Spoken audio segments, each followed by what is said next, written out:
The island of Puerto Rico is a place of beauty and tranquility. But the peace on this tropical paradise has been shattered. The result of an alarming number of attacks on livestock that roams the countryside. The nature of the attacks is disturbing. The unfortunate animals drained of blood. The vampire-like creature being blamed for this reign of terror is named El Chupacabra. Chupacabra in Spanish literally means goat sucker. I don't know what it is, but from what lies behind all these necropsies, I know that there's something rare or strange. So it's almost a creature that seems to delight almost in terrifying humans.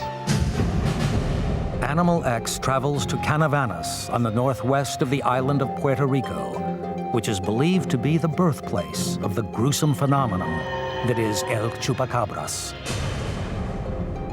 Reports started to surface early in 1995 of attacks on livestock. These attacks were unlike anything seen before, and panic started to spread throughout the Hispanic community. The reports became more and more frequent, and were so consistent that they had to be taken seriously. Not even a person with a knife can make this sort of incision on an animal, and the animal has no blood left in its body. You can't see footprints anywhere, so whatever it is appears to fly. All the chickens have been sucked of their blood. All the descriptions of this abhorrent beast matched. Perhaps the most compelling and detailed account is that of Jose Miguel Agosto, who watched in amazement as this freak of nature crossed the yard of his garage. What Jose saw was a creature that was about 3 feet tall. It had legs that looked like a dinosaur's, and its arms were really short. When it saw him, it just leapt up into the air and straight over a fence that was about 6 feet tall. It hovered in the air before disappearing.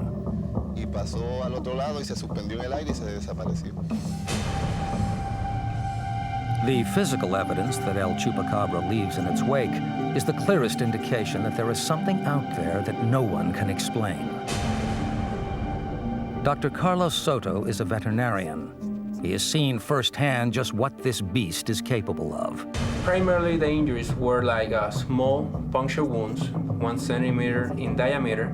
Inside the carcass, there was a big depletion of blood, okay? And in some areas, we can see like areas where small portions of the vital organs like liver, kidneys, or portion of the heart were just removed from that small hole. I don't know what type of animal could do that, because from the predators that we know, that they will attack and they will destroy their prey. The more I'm seeing the carcasses and the more I'm doing the necropsy, strange is what I'm seeing. It's very, very rare. The mayor of Canavanas is Jose Soto. He certainly takes the situation very seriously. He has based his mayoral campaign on ridding the town of the beast that strikes fear into the heart of his constituents. He has set up a team whose sole aim is to capture El Chupacabras. The mayor says that there were a lot of reports from people who had complained to the authorities about the beast, and they were frustrated as no action was being taken. The people demanded that he look at the reports. When he saw them, he had no option but to start a thorough search to find whatever it was.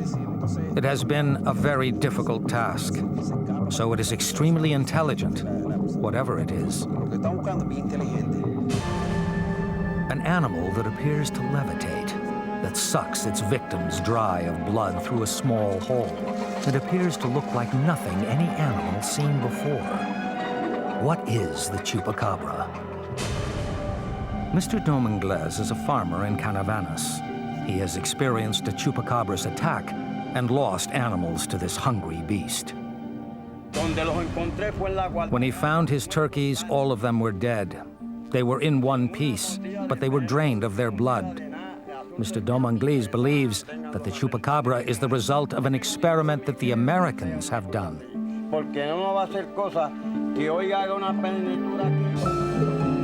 Are we dealing with the work of a real-life Dr. Moreau? The H.G. Wells character who meddled in genetics of animals with devastating results. Scott Corrales from Indiana in the United States is author of Chupacabras and Other Mysteries. He believes this is the most plausible explanation. The number of experiments that have been conducted on the Puerto Rican population since the 1940s. Birth control tablets were first tested there. Agent Orange was first tested in El Yunque. In fact, there are certain parts of the rainforest that are still fenced off many years later. Radiation has been tested in El Yunque. Could we be dealing with something that is a genetic experiment, something that's a hybrid escape from a laboratory somewhere? Chad Dietgen, a Canadian researcher, and Linda Howe, an investigative journalist from America, have both been to Puerto Rico to investigate the phenomenon. Very few wild animals left, especially large. Really, dogs are one of the few that could be responsible for these attacks. And I'm sure some of them were dogs and just misidentified by people. Besides dogs, there's also the possibility of rhesus monkeys, which it was rumored had escaped from an American research facility on one of the islands off Puerto Rico. We don't know what it is. Nobody knows. Are we dealing with something that is non-human in an extraterrestrial category?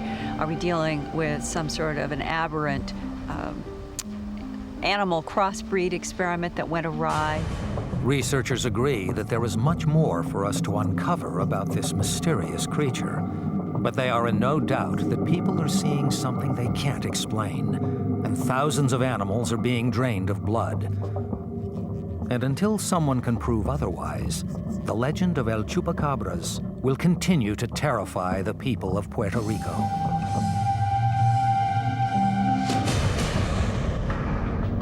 After the break, Animal X goes in search of another alien creature, the Essex panther, said to be living right on the outskirts of London. We look at the evidence, talk to the witnesses, and discuss the theories. This animal is evolving, it's developing, and I'm absolutely certain it's certainly breeding out there.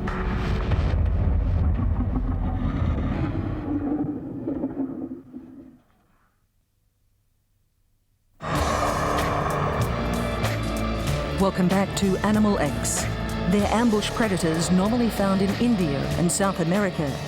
Geared to kill, they're at the apex of the food chain. So what could wild panthers be doing in Essex, Britain? And could they be breeding?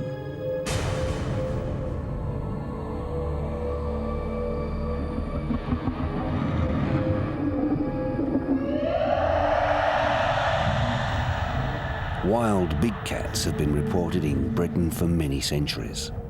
Until now, the sightings have, however, been sporadic and nearly always in isolated areas, such as Bodmin Moor. What is disturbing is that the sightings are becoming more frequent, and the growing big cat population doesn't seem to be frightened of the bright lights of the big city. Looked over the fence, and 6 foot away was, a panther. It was quite, I suppose, eerie or spooky to pick up these emerald bright eyes. This animal is evolving, it's developing, and I'm absolutely certain it's certainly breeding out there. Animal X travels to the county of Essex. Situated on the outskirts of London and including some of the suburbs, Essex has been a hotbed of activity for these alien big cats. Paul and Linda Buckingham are farmers. They were very sceptical about the existence of a wild panther loose in their area until they encountered it. We noticed some flashlights coming across the field. Turned out that 3 policemen had been called with regard to 8 sightings of a black panther. Later that evening, at about 11 o'clock, we decided to drive our truck round the field. And as we drove down the side of the wood, we saw these big eyes looking at us. So we quickly wound up the windows, carried on driving, and as we went round the corner of the woodland, we noticed the panther running off into the distance. Frank Fitch is another Essex resident who has come face to face with this terrifying beast. The dogs were barking and pulling at the fence, at the back of the property. So I went to investigate to see what was going on and stood up on the garden and looked over the fence, and there was a panther not 6 foot away looking straight back at me. We kind of stared at each other for a few seconds. It seemed like an hour. It just stared at me, and the thing that sticks in your mind is the eyes. The eyes really pierce. David Webster is a local artist. While out walking, not only did he see the alien big cat, he photographed it. I'm an artist. I came out here, it was an October morning, to take some photographic notes. Well, when I took the picture, it ran directly to the left, a sort of a fast trot, and for about 50 yards, and it paused at the hedgerow. It turned round and looked at me again. It was then I took the picture. I suppose the distance there was about 25 yards. The sightings are far too numerous to be ignored. Not only must it be accepted that the alien big cats are out there, it must also be accepted that there are a great number of them. John Hancock is the head of the Essex Big Cat Research Project, an organisation that is supported by the Essex Police Department, who refer all sightings straight to John. We're going from like sort of a few sightings a year to sort of 50 sightings a year to 100 sightings a year, to 100 sightings in 6 months. And, what does that tell you? This is getting out of hand. This country is like a paradise for them. If you release this animal into our countryside, it's got no enemies, it's got nothing to fear, it's got no humans that hunt it, and it's kind of top of the food chain, even above us. Now, these are very dangerous animals. They have killed people in the past. Really, we're at a stage where it is obviously out there. There's too many signs to sort of dispute it, really. Quinton Rose is a professional, dangerous animal trapper. He is sure that alien big cats are out there, and in his opinion, Britain is in for a serious problem. The non-indigenous carnivores which are in Britain at the moment that have become established, each of the animals appears to be covering around about 250 square miles, and they're constantly on the move. One of my concerns at the moment is that they are coming closer and closer to people. Time and time and time again, I'm getting sightings reported either in well-populated areas or very close. The cats aren't afraid of us. How did this problem arise? Where did these fur-covered hunters come from? And how did they establish themselves in the county of Essex? There's already been a very similar situation with the coypu in East Anglia. This is a large rodent that was released in the 40s and 50s from fur farms in the East Anglia area. It took the government £2.5 million and over 6 years just to control the coypu. Now, coypus are stupid animals. They have very small home ranges. They're dead easy to catch. These cats are very different. Lou Foley is known as the Lion Man of Craiglee. He has kept big cats for decades, and he knows how this problem came to be. These ferocious cats, lions and tigers, puma, they could be bought in big shops like Harrods in London. They could be bought anywhere. There was no law. But in 1976, the Dangerous Wild Animals Act was passed, which made it impossible to keep big cats as pets. So what options were open to those who owned these powerful animals? Two alternatives. One, to have them put down. Two, to let them loose. The biggest majority of the people who own these cats, they do turn them loose. They turn them loose, yeah. I know people personally would turn them loose. If these are a new generation of big cats that are now indigenous to the UK, the people of Essex are right to be worried. And if Quinton Rose's predictions come true, this is not the last we'll hear of the Essex panther. From fearsome felines to clever canines, after the break, Animal X investigates the pet detectives. Domestic dogs claim to be able to sniff out cancer. This sniff was a true professional sniff. That was an amazing sensation. It was like making eye contact with a whale.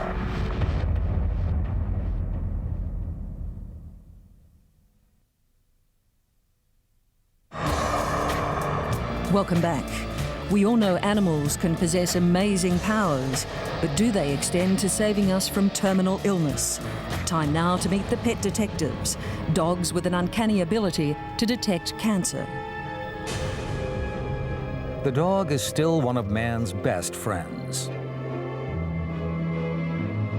43 million Americans own one, and half of them say they are more attached to their pets than to other human beings. But are our pets about to become the guardians of our health as well as our homes? Oh, I really believe that the dog saved my life. I know that. I know that with my heart. The dogs appear to be perhaps 100-fold, 1,000-fold, maybe more sensitive than humans. Animal X travels to Tallahassee, Florida to investigate the pet detectives, a new weapon in the fight against one of our most fatal diseases, melanoma cancer. Often caused by UV sun rays, melanoma cancer is responsible for almost 75% of all skin cancer deaths, and someone dies of melanoma every hour. But in the last decade, scientists and animal trainers have stumbled across an amazing fact. Our adored and pampered pets have the ability to detect this cancer before more traditional methods. Quite simply, they can smell it. As an animal trainer for both the police and Army, Dwayne Pickle has trained over 15,000 dog teams in his career. Where a dermatologist had written this article saying that he had a patient came in with a mole that was on the back of her leg. And she said that her dog, which was a Doberman Pinscher, was always sniffing it. And whenever her clothes was off, it actually tried to chew it off. And so she said, "Look, doctor, you've got to remove this mole because it's driving my dog crazy." Now considered one of the world's top trainers, his belief in their ability to detect disease has drawn him into a major study at the Florida State University, where Dr. Jim Walker is leading the way into animal sensory research. The idea that a cell, which after all is a leaky bag, if you will, could have chemicals that a very refined olfactory system like that of a dog could smell, it seemed plausible to me. I was interested in learning more about the techniques. But even if these melanoma cancer cells give off a strong chemical odor, how can we use the dog's incredible sense of smell, which is 1,000 times more powerful than the human nose? Dr. Walker wraps live cancer cells in cotton wool and places it in a test tube rack. Only one holds the real melanoma. Dogs have a number of characteristics, behavioral as well as their olfactory system, that, as far as we know, seem to make them quite good at tracking down smells. I can train a dog to find anything that's different than the surrounding environment. So if cancer is indeed different than the surrounding environment, I can train a dog to find it. Though Dr. Walker and his colleagues are successfully testing the dog's ability to find cancer, they still don't know exactly how they do it. We do not know what chemicals are coming from the melanoma cells. We do not know what is there that's entering the dog's nose that he's using to make the decision. It seems very clear that the dog can find those cells using only smell. Medical researcher Natalie Tyre believes that the dog's incredible sense saved her life after 2 dermatologists were unable to detect cancerous cells in a suspicious-looking mole on her shoulder. They explained that they had trained these dogs to send out the 3 types of skin cancer cells. They had a special little table arranged, and so I was lying on that table. And the dog went around and indicated, saying that it was melanoma. This sniff was a true professional sniff, not a friendly dog sniffing. That was an amazing sensation. It was like making eye contact with a whale. Are we looking at a future where there will be a dog in every doctor's office? Dr. Jim Walker believes with the right research, that day could be closer than we think. Absolutely, it would make sense to try to incorporate the use of dogs trying to smell melanoma into mainstream medical practice. But will we trust our pets more than traditional medical practices? The bond between man and dog goes back to the beginning of time. And also just a hint of a suggestion of the possibilities of animal intelligence, going far beyond the realm of our understanding.